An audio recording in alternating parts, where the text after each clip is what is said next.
सुबह के 7 बजे दिल्ली की सड़कों पर एक अजीब सी खामोशी है, लेकिन ये शांति नहीं, चेतावनी है। जहाँ कभी लोग सुबह की सैर को निकलते थे, आज वो सभी लोग अपने घरों में कैद हैं, क्योंकि बाहर की हवा सांस लेने लायक नहीं रही। 13 जनवरी 2026 दिल्ली का एयर क्वालिटी इंडेक्स 458 के पार। पर यह सिर्फ नंबर नहीं है, यह हर साल 17,000 से ज़्यादा मौतों की कहानी है। 22 लाख बच्चों के परमानेंटली खराब हो चुके फेफड़ों की कहानी है। और ये हर साल भारत में एयर पोल्यूशन से मरने वाले उन 20 लाख लोगों के विशाल आंकड़े का हिस्सा है, जो दुनिया में सबसे ज़्यादा है। अप्रॉक्सीमेटली 17,188 डेथ्स, रफली 15% of all deaths in Delhi were linked to air pollution in 2023। आइए समझते हैं कि कितना गंभीर है दिल्ली का प्रदूषण। नवंबर 2024 में दिल्ली दुनिया का सबसे प्रदूषित शहर बना। 18 नवंबर को AQI 491 तक पहुंच गया, सेवियर प्लस कैटेगरी। डॉक्टर्स का कहना है पिछले 2 सालों में हमने 2 लाख से ज़्यादा एक्यूट रेस्पिरेटरी इन्फेक्शंस के मामले देखे हैं। इनमें से 30,000 से ज़्यादा को अस्पताल में भर्ती करना पड़ा। 3 साल के बच्चे क्रॉनिक कफ से पीड़ित हैं, जो कभी ख़त्म नहीं होती। और फिगर्स और भी डराने वाले हैं। 2023 दिल्ली में 17,188 मौतें सिर्फ एयर पॉल्यूशन से। ये कुल मौतों का 15% है, और ये दिल्ली में डेथ्स का सबसे बड़ा रीज़न है। हर साल भारत में 20 लाख लोग एयर पॉल्यूशन की वजह से मरते हैं। भारत में क्रॉनिक रेस्पिरेटरी डिजीज़ और अस्थमा से मरने वाले लोगों की संख्या दुनिया में सबसे ज़्यादा है। दिल्ली के 22 लाख बच्चों के फेफड़े परमानेंटली डैमेज हो चुके हैं। रिकवरी की कोई संभावना नहीं। PM 2.5 पार्टिकल्स इतने छोटे होते हैं कि ये सीधा खून में मिल जाते हैं। यह सिर्फ अस्थमा और COPD नहीं, बल्कि heart attack, stroke, lung cancer, diabetes और यहाँ तक कि डेमेंटिया तक का भी कारण बनते हैं। अब सबसे ज़रूरी सवाल, ये प्रदूषण आता कहाँ से है? सालों से हमें बताया गया है कि दिल्ली और हरियाणा में जलने वाली पराली इसका मुख्य कारण है, लेकिन 2024 और 25 की लेटेस्ट रिसर्च में एक चौंकाने वाली सच्चाई सामने आई है। Centre of science and environment की अक्टूबर 2024 की स्टडी में पाया गया है कि लोकल पॉल्यूशन में सबसे बड़ा योगदान व्हीकल्स का है, 51.5%। दिल्ली में रजिस्टर्ड व्हीकल्स 1.18 करोड़ हैं।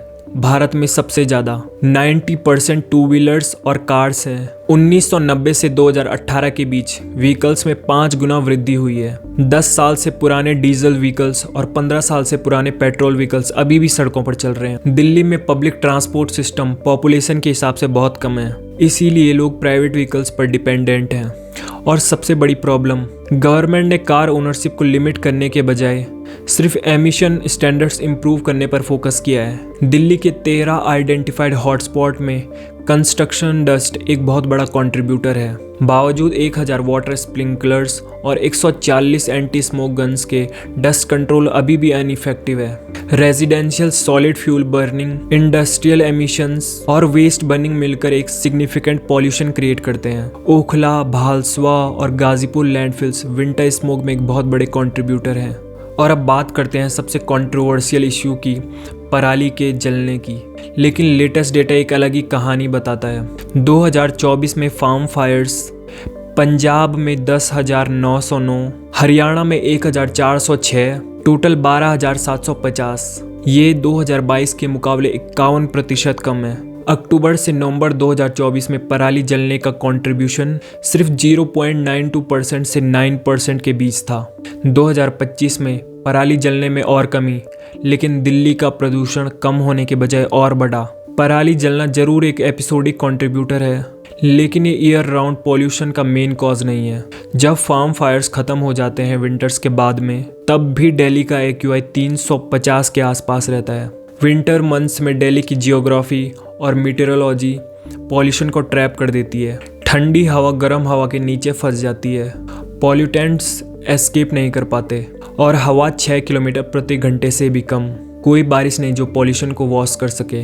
ये सब मिलकर एक पॉल्यूशन डोम क्रिएट करते हैं, जो दिल्ली को चारों तरफ से घेर देता है। अब बात करते हैं उन लोगों की जिनके जीवन पर ये पॉल्यूशन सीधा असर डाल रहा है। 3 साल के बच्चे अस्थमा इनहेलर्स यूज़ कर रहे हैं, और 5 से 6 साल के बच्चों को एंटीबायोटिक्स के नाम पता है, क्योंकि हर तीसरे और चौथे दिन वो उन दवाओं को ले रहे हैं। विंटर वैकेशन अब पॉल्यूशन सीजन वैकेशन बन चुकी है। Chronic obstructive pulmonary disease, heart attacks, strokes, ये सब अब आम हो गए हैं। नॉन स्मोकर लंग कैंसर के केसेस बढ़ रहे हैं, कॉग्निटिव फंक्शन में कमी, डेमेंटिया का रिस्क बढ़ना, हार्मोन डिस्ट्रप्शन, ये सब एयर पॉल्यूशन से जुड़े हैं। और सबसे त्रासदी की बात यह है कि पॉल्यूशन की मार सबसे ज़्यादा गरीबों पर पड़ती है। मिडिल क्लास और अपर क्लास अपने घरों में एयर प्योरीफायर लगा सकते हैं, लेकिन वो गरीब लोग जो सड़कों पर रहते हैं और कंस्ट्रक्शन साइट पर काम करते हैं, उनके पास कोई एस्केप रूट नहीं है। 45 वर्षीय नूर जो वेस्ट सेग्रीगेशन का काम करती है, कहती है कोई नहीं समझ सकता कि हर सांस में मौत को अंदर लेना क्या होता है। 2 साल पहले उसकी 15 साल की बेटी रुखसाना एक मिस्टीरियस डेथ से मर गई, जिसका मेन कॉज था एयर पॉल्यूशन। सवाल ये है कि हमारी सरकार कर क्या रही है, और अगर कर रही है तो हमें असर दिखाई क्यों नहीं दे रहा। 2017 में लागू graded response action plan GRAP एक इमरजेंसी रिस्पॉन्स फ्रेमवर्क था जो AQI के हिसाब से एक्शन लेता है। स्टेज फर्स्ट AQI 200 से 300 होने पर dust control PUC checks, stage second AQI 300 से 400 होने पर construction restriction, diesel generator ban, stage third AQI 400 से 450 के बीच होने पर non essential construction ban, older vehicle restricted, stage 4 AQI 450 से ज़्यादा होने पर severe emergency alert, school colleges पूरी तरह से बंद। 2025-26 विंटर्स में GRAP स्टेज थर्ड और फोर्थ मल्टीपल टाइम इन्वोक हुआ, यानी पूरी विंटर दिल्ली एक गैस चैम्बर बना रहा। पॉलिसी एक्सपर्ट का कहना है GRAP एक इमरजेंसी मेजर है, परमानेंट सॉल्यूशन नहीं। ये सिम्टम्स ट्रीट करता है, कॉजेज नहीं। कंस्ट्रक्शन बंद करने से कुछ दिनों के लिए रिलीफ मिलता है, लेकिन स्ट्रक्चरल सोर्सेज एड्रेस नहीं होते। नवंबर 2025 में दिल्ली गवर्नमेंट ने क्लाउड सीडिंग की कोशिश की। सिल्वर आयोडाइड और सोडियम क्लोराइड कंपाउंड्स आसमान में स्प्रे किए गए, लेकिन एक्सपर्ट्स ने इसे वर्स्ट पॉसिबल चॉइस बताया, क्योंकि दिल्ली की ड्राई विंटर कंडीशन में ये सारे तरीके इफ़ेक्टिव नहीं हो सकते। सबसे गंभीर आरोप बीजेपी गवर्नमेंट पर लगा है कि म्यूनिसिपल कॉरपोरेशन के टैंकर्स AQI मॉनिटरिंग सिस्टम के आसपास पानी डाल रहे हैं, जिससे रीडिंग कम दिखे। नवंबर 2024 में जब AQI 491 पहुंचा, गवर्नमेंट की ऑफिशियल वेबसाइट कई घंटों के लिए काम करना बंद हो गई थी। 9 नवंबर 2025 इंडिया गेट, दिल्ली ने एक रेयर प्रोटेस्ट देखा। जब AQI 391 को पार कर गया, सारे सिटीजन्स, पेरेंट्स, इन्वायरमेंटलिस्ट, बच्चे, बुजुर्ग इंडिया गेट पर इकट्ठे हुए। Their placard reads, I miss breathing, we can't breathe, stop poisoning us. यह सिर्फ पॉल्यूशन के खिलाफ नहीं था, यह गवर्नमेंट के इनएक्शन और डेटा मैनिपुलेशन के खिलाफ था। प्रोटेस्टर्स का कहना है हर तीसरे बच्चे के फेफड़े खराब हो चुके हैं। ये बच्चे अपनी लाइफ एक्सपेक्टेंसी 10 साल कम होने के साथ जी रहे हैं। हम अपने इलेक्टेड ऑफिशियल से मिलना चाहते हैं, लेकिन चीफ मिनिस्टर ने अपॉइंटमेंट देने से मना कर दिया। प्रोटेस्ट 1 घंटे से भी कम चला। पुलिस ने 80+ प्रोटेस्टर्स को डिटेन किया, 17 को अरेस्ट कर 3 दिन की जेल। क्लीन एयर के लिए पीसफुल डिमांड को लॉ एंड ऑर्डर प्रॉब्लम बना दिया गया। वैसे ये सब समझ में आता भी है जब हमारे इलेक्टेड लीडर्स और रिप्रेजेंटेटिव AQI को टेम्परेचर बता रहे हैं।